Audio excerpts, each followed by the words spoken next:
कक्षा 10 की किताब से है। आपके प्रश्नावली 3.1 से है बच्चों। ठीक है, प्रश्न नंबर चौथा है कि 2x + 3y = 11 और 2x - 4y = -24 को हल कीजिए और इससे यम का वह मान ज्ञात कीजिए जिसके लिए y = mx + 3 हो। बच्चों देखा है आपका गणित का क्लास 10 का DK अग्रवाल का। ठीक है, तो कक्षा 10 का किताब है, NCERT सीरीज पे ही है। तो DK अग्रवाल का इसी बुक से आपके प्रश्नावली 3.3A का है क्वेश्चन नंबर चौथा बच्चों। ठीक है, तो कक्षा 10 DK अग्रवाल से। अब इसको हम करना क्या, देखिए सबसे पहले इसको लिखा आपको हल कीजिए, तो यहाँ से यहाँ तक पहले पढ़ेंगे आप और इसको क्या करिए, हल कर लीजिए। हल करने की आपकी दो विधियां हैं, प्रतिस्थापन विधि से हल कर सकते हैं, विलोपन विधि से हल कर सकते हैं, बीजगणित विधि से हल कर सकते हैं। 3A में अभी प्रतिस्थापन विधि के बारे में जानकारी दी गई है, तो प्रतिस्थापन विधि से इसको हम क्या करेंगे, हल करेंगे बच्चों। देखिए तेजी से, तो इसको हम कर लेंगे इसको हम लगाएंगे प्रतिस्थापन विधि से। प्रतिस्थापन विधि बच्चों ध्यान दीजिएगा बहुत अच्छे से। तो प्रतिस्थापन विधि होता क्या, थोड़ा समझ लेते हैं। प्रतिस्थापन विधि होता है बच्चों कि किसी एक समीकरण का मान, किसी एक समीकरण से x या y का मान निकाल के किसी दूसरे समीकरण को क्या कर देना, पुट कर देना, रख देना। फिर आपको इस प्रोसेस को मतलब अपना करके क्या करना, वैल्यू x और y का निकाल लेते हैं बच्चों। देखिएगा कैसे प्रतिस्थापन विधि हम लगा रहे हैं। तो आपका समीकरण पहला 2x + 3y = 11, इसको हम कर लेंगे समीकरण पहला।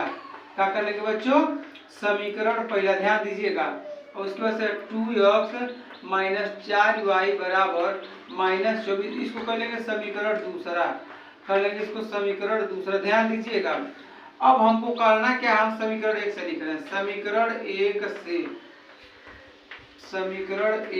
से इसका मतलब यह है बच्चों कि पहले हम समीकरण 1 हल कर रहे हैं। किसको हल कर रहे हैं, समीकरण 1 से का मतलब ये समीकरण पहले से हम मान निकालने जा रहे हैं। ठीक है, ध्यान दीजिएगा।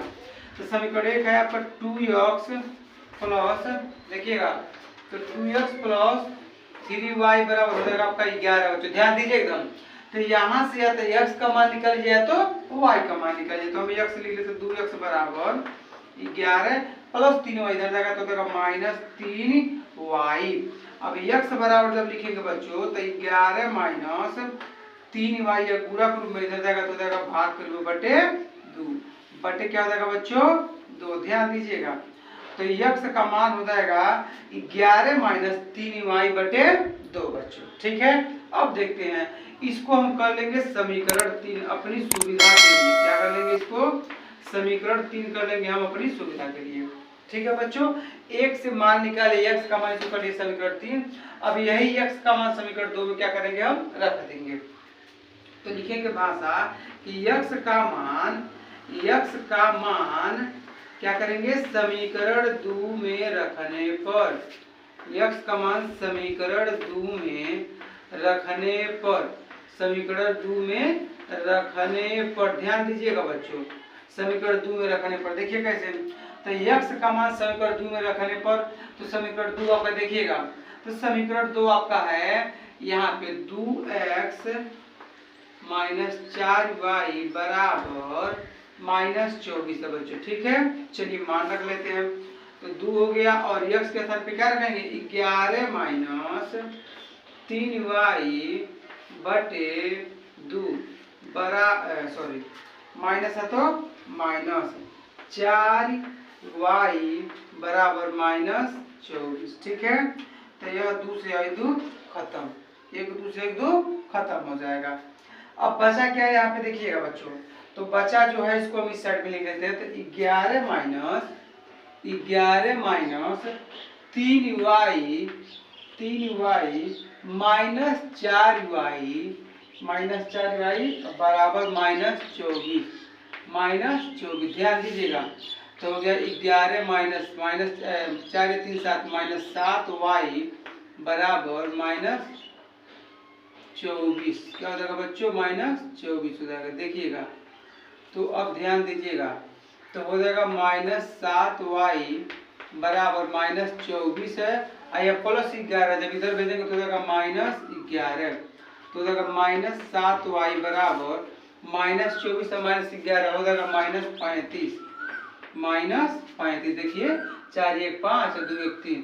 अब माइनस से माइनस खत्म, तो 7 एक नम 7, 7 पचे 35, तो y के बराबर हो जाएगा 5। y के बराबर क्या हो गया बच्चों 5। अब देखिएगा यहाँ पे कि y का मान आपको मिल गया 5 है। हम समीकरण 2 में x का मान रखे थे, अब यही y का मान समीकरण 3 में रख दीजिए। तो y का मान समीकरण 3 में रखने पर y का मान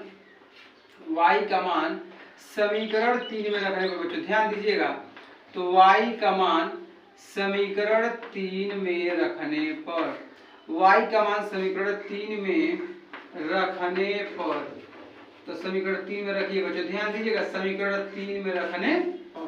तो समीकरण 3 आपका है क्या, तो x बराबर 11 - 3y बटे 2, तो x बराबर 11 - 3y अब बटे हो जाएगा 2, तो x बराबर 11 - 3 और y की जगह पे कितना है 5, तो 3 गुणे 5 बटे कितना हो जाएगा 2, तो x बराबर 11 - 3 बचे हो जाएगा 15 बटे 2।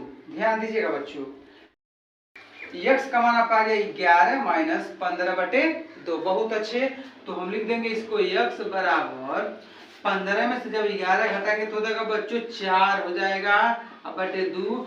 चिन्ह ध्यान देंगे, इसमें 15 बड़ा है कि 11 बड़ा है, तो 15 बड़ा है तो 15 का चिन्ह है माइनस, तो लिख देंगे माइनस, तो 2 का नाम 2 और 2 दूनी हो जाएगा 4, तो x बराबर -2। देखिए बच्चों दिखाई दे रहा है कि नहीं बताइएगा, तो x बराबर हो जाएगा -2, तो x का मान कितना हो जाएगा -2।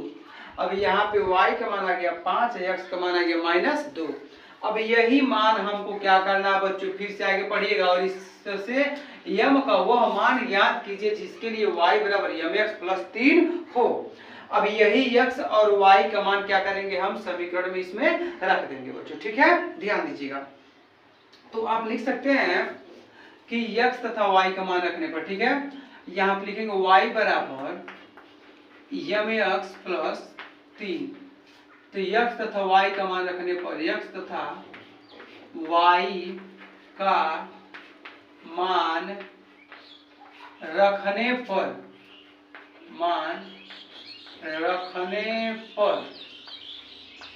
ध्यान दीजिएगा, तो x तथा y का मान रखने पर, तो ध्यान दीजिएगा, तो y का मान कितना निकला बच्चों यहाँ पे, तो y का मान आपका है, देखिएगा यहाँ पे 5 है, तो y की जगह पे क्या रख देंगे हम 5 बराबर m, तो m x का मान निकला -2, तो गुणे -2 कोष्टक के लिए, ठीक है, अब +3 हो गया। ध्यान दीजिएगा, तो यहाँ पे देखिएगा +3 हो जाएगा, तो हो जाएगा -3, क्या हो जाएगा -3, ये हो जाएगा 5 गुणे -2, तो 5 में से 3 घटाएंगे तो हो जाएगा 2, क्या हो जाएगा 2 बराबर m गुणे -2, यहाँ भी तो 2 से 2 खत्म, तो m का मान इधर देखिएगा, यह माइनस इधर अल्टरनेट हो जाएगा, तो हम इसको लिख सकते हैं m बराबर, देखिए एक बार में करना, जैसे 2 का नाम 2, 2 का नाम 2, ठीक है बच्चों।